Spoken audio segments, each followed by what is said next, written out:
Okay, Mr. Maddy, we can start the interview right now. Let me ask you first. In this day and age, in the United States, where we have a very high unemployment rate, 9%, where we see this massive shift of wealth from the middle to the top 2%, some would say 1%, we see an economy that's struggling.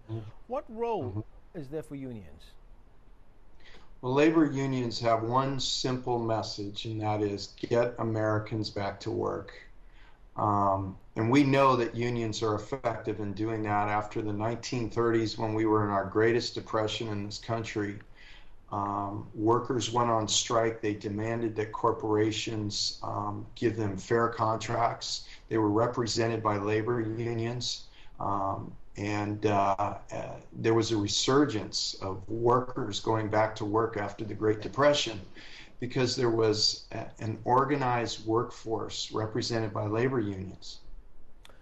Over the past 3 decades, we've seen unions in the United States lose much of their collective bargaining power. How did that happen? Well, it's pretty simple.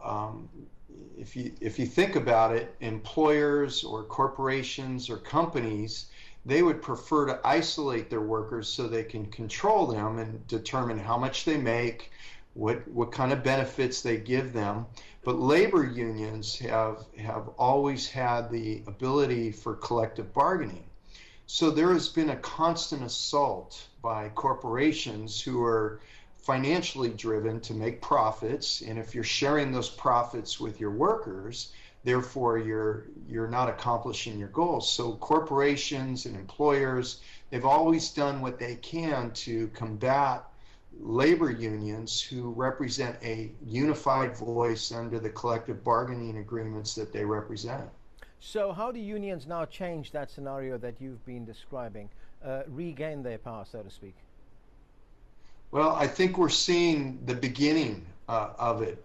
In the 1930s, there were over 20,000 strikes. In 1937, that one year, there were 4,720 strikes. In 2007, there were only 21 strikes.